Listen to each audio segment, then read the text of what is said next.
Hello friend, तो मैंने आज बीए सेमेस्टर 1 का चैप्टर नंबर 13 को आज कुछ स्टडी के रूप में लेते हैं हम लोग। तो देखते हैं इसमें क्या क्या टॉपिक पढ़ना है और इस चैप्टर का क्या नाम है। तो इस चैप्टर का पहले नाम है हिमानी की कार्य एवं हिमनीकृत स्थलाकृति, जिसे इसे इंग्लिश में कहा जाता है the work of glacier and glaciated land form, इसको कहा जाता है इंग्लिश में। ठीक है, तो फाइनली हम लोग जानते हैं इस चैप्टर का इंट्रोडक्शन जान लेते हैं, जनरल इंट्रोडक्शन क्या चीजें हैं। तो इस चैप्टर में पहले हिमानी है। हिमानी का हम लोग जानते हैं हिमानी व्हाट इज ग्लेशियर, मतलब हिमानी क्या है। ठीक है, और इसका वर्क क्या है, कार्य क्या है। फिर इसके बाद हम लोग पढ़ेंगे हिमानीकृत स्थलाकृति, यानी हिमानी से क्या चीज स्थल बनते हैं, इससे क्या क्या चीजें आकृति बनते हैं। ठीक है, तो अभी हम लोग जानते हैं हिमानी के कार्य। तो पहले हिमानी जान लेते, उससे पहले हिमानी मतलब बर्फ होता है। ठीक है, बर्फ जानते नहीं होंगे तो जान लीजिए, बर्फ जहाँ बहुत सारे होते हैं। तो हिमानी का अर्थ मतलब क्या है और हिमानी का डेफिनेशन क्या होते हैं ये समझ लेते हैं। गुरुत्वाकर्षण व भार के कारण ढाल के अनुसार खिसकती हुई हिम राशि को हिमानी कहते हैं। मतलब कहीं जैसे भारत में हिमालय पर्वत पर बहुत सारे ऐसे हिम हैं जहाँ पर पिघल कर बहते हैं और वहाँ पर पूरा एरिया ढका हुआ हिम से, मतलब बर्फ़ से ढका हुआ है। वही बर्फ़ को हम लोग कहते हैं हिम कहते हैं। ठीक है, हिम यानी बर्फ़। इस और गुरुत्वाकर्षण बल के कारण क्या होते हैं, ढाल में ऐसे ढलते रहते हैं, मतलब जो खिसक कर ढलते हैं या खिसकते इधर उधर होते हैं, उसे क्या कहते हैं हम लोग, हिमानी कहते हैं। ठीक है, और हिमानी कहाँ पाए जाते हैं भारत में। ठीक है, तो हिमानी भारत में हिमालय क्षेत्र में पाए जाते हैं। ये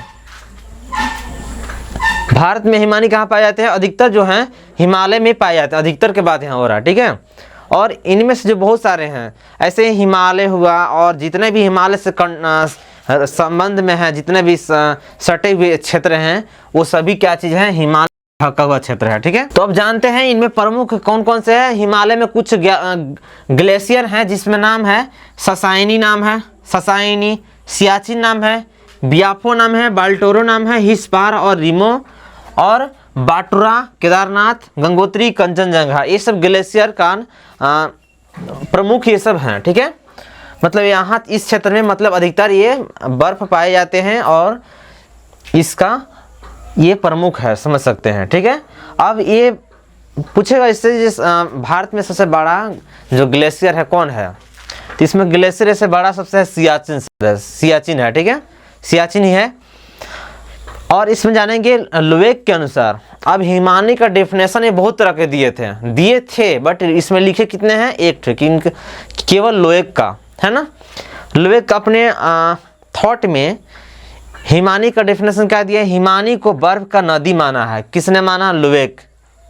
ऐसे ये सब थ्योरी याद रखना है कि हिमानी को बर्फ का नदी कौन माना है, तो लोवेक माना है। ठीक है, अब हम लोग जानते हैं हिम क्षेत्र। हिम क्षेत्र यानी स्नो फील्ड या स्नो जोन क्या होते हैं। तो हिम क्षेत्र जहाँ पर केवल निचली, मतलब हिम क्षेत्र की निचली सीमा को हिम रेखा कहते हैं, है ना, इसको ये समझ सकते हैं। और हम लोग यहाँ पर पढ़ेंगे सबसे ऊंचाई पर हिमालय पर सियाचिन ग्लेशियर है। और पूछेगा अभी जस्ट बताया इसका कि सबसे ऊंचा और सबसे बड़ा भारत का सबसे बड़ा ग्लेशियर कौन है, तो सबसे बड़ा ग्लेशियर है ये सियाचिन ही है। ठीक है, याद रख लेना है, सबसे ऊंचाई पर हिमालय पर सियाचिन ग्लेशियर है। कौन है, सियाचिन ग्लेशियर ये है। ठीक है, इसे याद रख लेना है। अब है पृथ्वी पर अब तक 3 हिमयुग आ चुके हैं, मतलब जो इसका काल है या टाइमिंग है, हिम का 3 स्टेज आ चुके हैं। ठीक है, जिसमें लास्ट का नाम इसमें लिखा हुआ है कि अंतिम जो युग था हिम युग, इसे जो लास्ट का जो युग थे उसको इसे प्लीस्टोसीन हिम युग कहा गया है। ठीक है, और ये युग मतलब क्या है, मतलब इसका मतलब है कि कोई ऐसे टाइम आया, कुछ ऐसे काल आया जिसमें ग्लेशियर से पूरा वहाँ पर एरिया ढक जाता था, उसे ही हम लोग यहाँ पर कह रहे हैं हिम युग। ठीक है, तो एक ठे है इसमें प्लीस्टोसीन हिम युग। ठीक है, इसको अब जानते हैं हिमानी के कार्य क्या है। अब हम लोग स्टार्ट होता है हिमानी के कार्य। ठीक है, हिमानी के कार्य क्या है। अभी हम लोग इससे पहले 12 चैप्टर में हम लोग नदी का कार्य के बारे में पढ़े थे, तो ये हम लोग अभी पढ़ रहे हैं हिमानी के कार्य। ठीक है, हिमानी के कार्य क्या चीज़ है, जब तक मतलब हिमानी के कार्य ऐसे समझिए, हिमानी के कार्य क्या होगा, किसी भी चीज़ के 3 कार्य होते हैं। पहले है क्या चीज़, अप्रदन है, ठीक है, फिर परिवहन है, फिर उसका जमाव करना है। 3 ही काम है, मतलब किसी चीज़ का मतलब 3 काम होते हैं, 3 स्टेज होते हैं, जिसमें ये सब बताए गए हैं, लेकिन इसमें हम लिखे नहीं है, 3 स्टेज होते हैं, ठीक है। और तीनों स्टेज से मिलकर एक कुछ आकृति बनते हैं, जिसमें इसमें पढ़ना है कि हिमानीकृत स्थलाकृति, मतलब इससे बनने वाले कौन कौन आकृति हैं।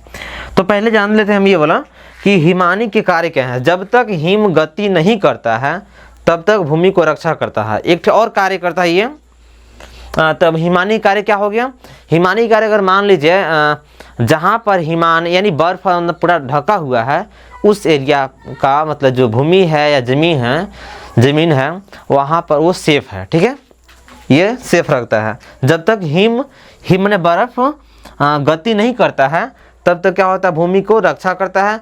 और जब प्रवाहित होने लगता है तो क्या होने लगता है, वहाँ की इरोजन करने लगता है, या तो मिट्टी के भी इरोजन कर सकता है ना, और बर्फ को तो करेगा ही वो। फिर हिमानी अप्रदन से बनी स्थलाकृति, और शॉर्ट में एकदम पूरा एकदम शॉर्टली है इसका। हिमानी समझ में आ गया, ठीक है। हिमानी किसे कहते हैं, ये मतलब बर्फ है, ठीक है, और ये अपने ग्रेविटेशन फोर्स या अपने ढलान के अनुसार बहते हैं, उसे ही हम लोग कहते हैं हिमानी या बर्फ। और कार्य इसका क्या है, इसका कार्य क्या है, तो इसका कार्य बता दिए कि जब तक ये मतलब गति नहीं करता है, जिस स्थान पर है उस स्थान को ये प्योर सेफ रखता है, ठीक है।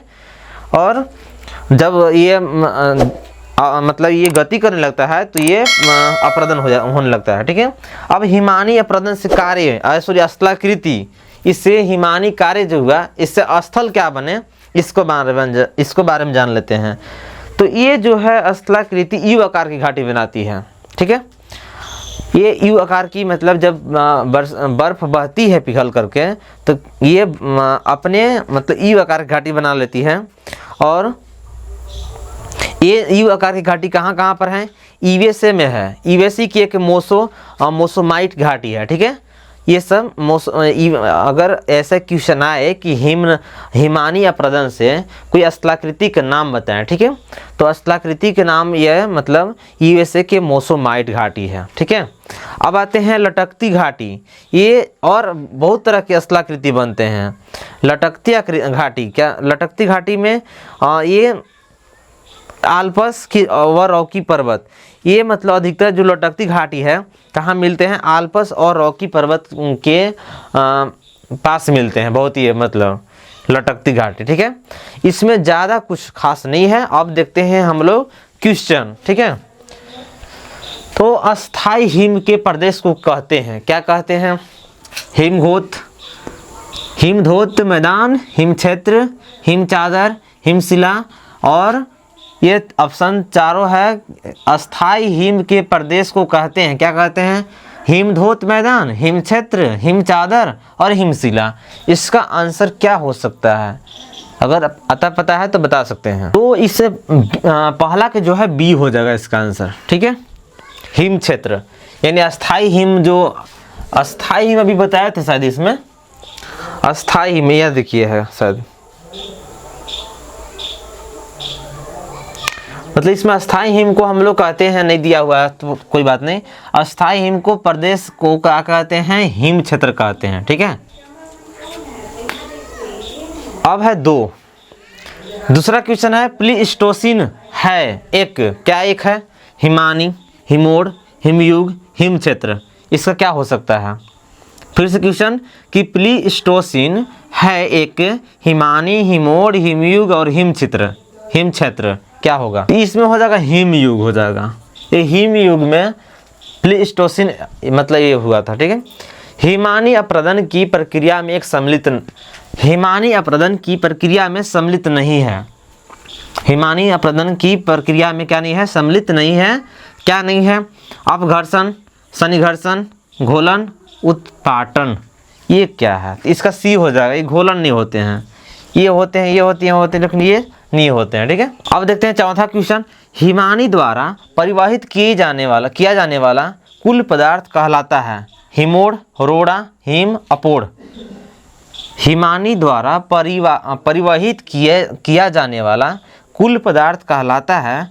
हिमोड़ है, रोड़ा है, हिम है, अपोड़ है। इसका क्या होगा? इसका अपोड़ हो जाएगा, अपोड़।